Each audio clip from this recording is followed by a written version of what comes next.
Welcome back again. Thank you for joining back with me in another video. And this is my 2013 520D M Sport.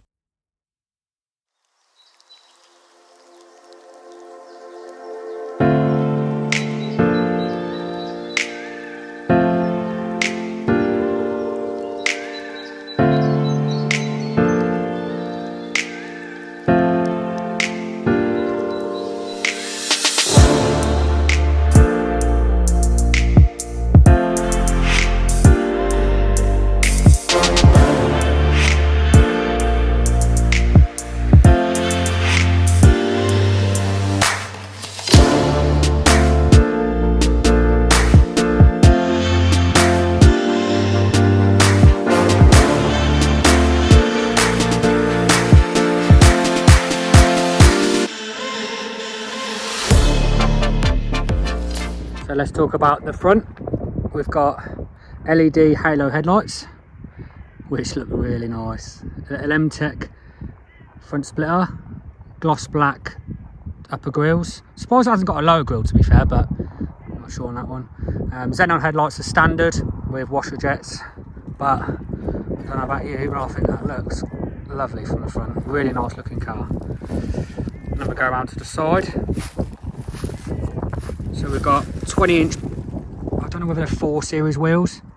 They look really nice. And then down the side we have the little M Performance side sticker. We'll come around to the back.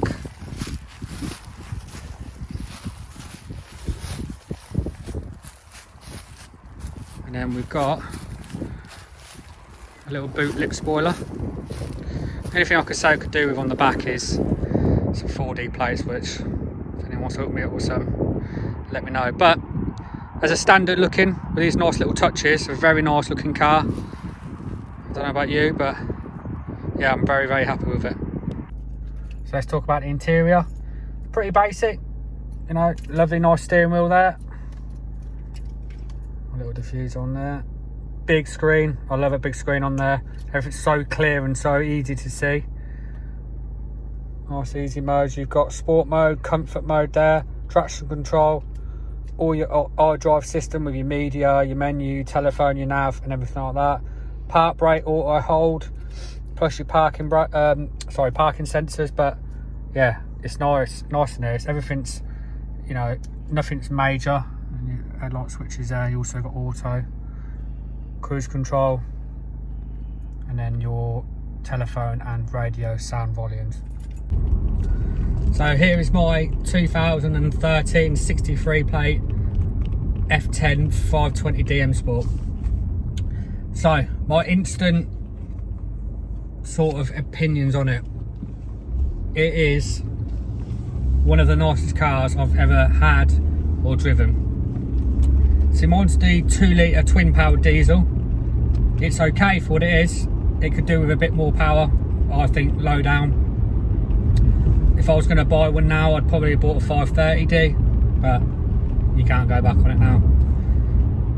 Power, sort of, when you're getting onto the motorway into the slip road, it starts picking up about 45 to 50 mile an hour. Then it really starts sort of moving then, do you know what I mean? It's not slow, but I just think it could do with a little bit more power. Inside is very nice. It's a lovely feel of a steering wheel, you know. I think if you were driving, I think they put this sort of steering wheel on, you know, M3s, M4s, and you can see why. It's a nice feeling steering wheel. 8-speed automatic gearbox, very good. Not too jolty, not slow, just right. Mine doesn't have the paddle shift on it, but I don't feel like I need paddle shift on it. So 520D, not an M5. Everything's easy to get to. All the dials and everything are easy. They're in nice touching distance. Now, as I've mentioned quite a few times on videos before, I ain't the 6'6" person. I'm, you know, only 5'8", 5'6". People can judge whether I'm that high or not. And for me, this is still a large car, but everything's easy. You know, the pedals are easy to you're not too close to the steering wheel, if that makes sense. It's all got electric, tilt, forward, back, up, down, wherever you want it to see. Nice view over the steering wheel. I don't feel like I'm like that with it. You know, it's it's just an easy car to get on with.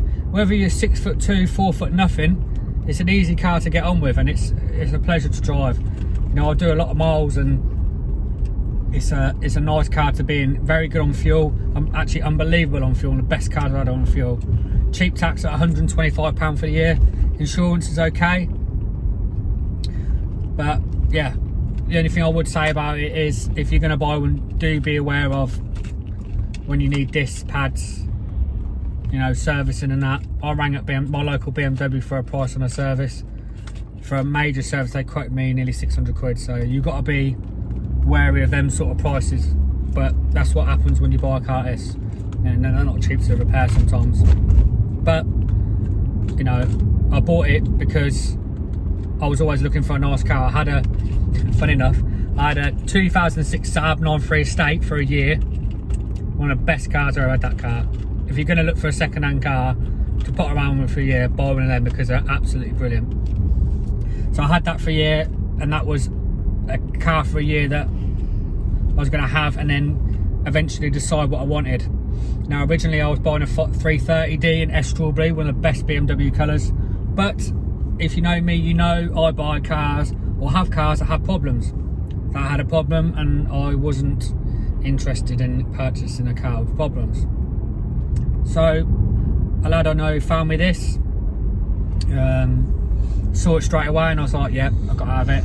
And yeah, I've not looked back since, really. It does have some issues which I'm trying to get sorted with the dealer, but even with them issues, it doesn't put me off having it, because I absolutely love the car.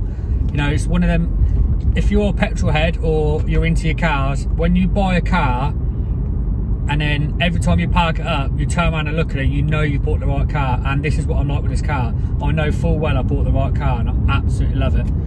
It's comfortable, it's economical, it's everything that I want in a car, and it looks really nice, as you can see.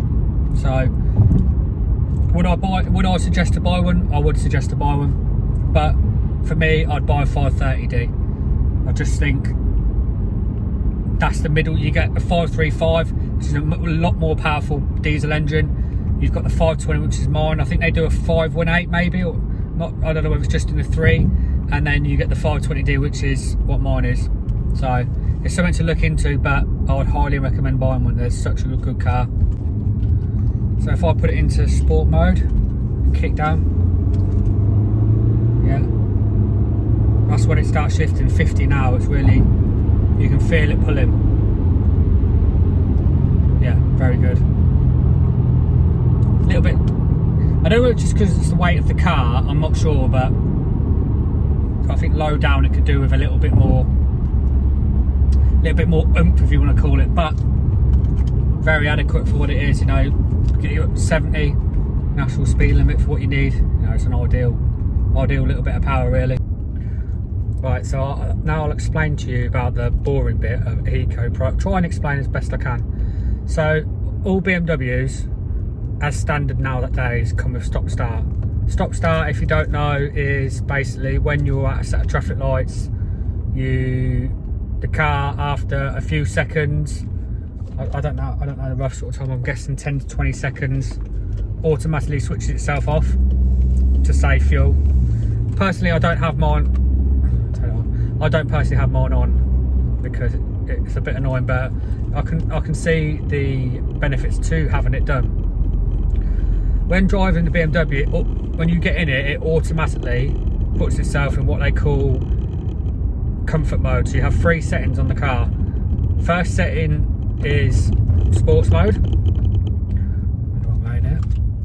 Second setting is Eco Pro, and third setting is comfort mode. So literally, as soon as you get in the car and you turn it on, it's automatically put into comfort mode. Comfort mode's okay. You got your throttle.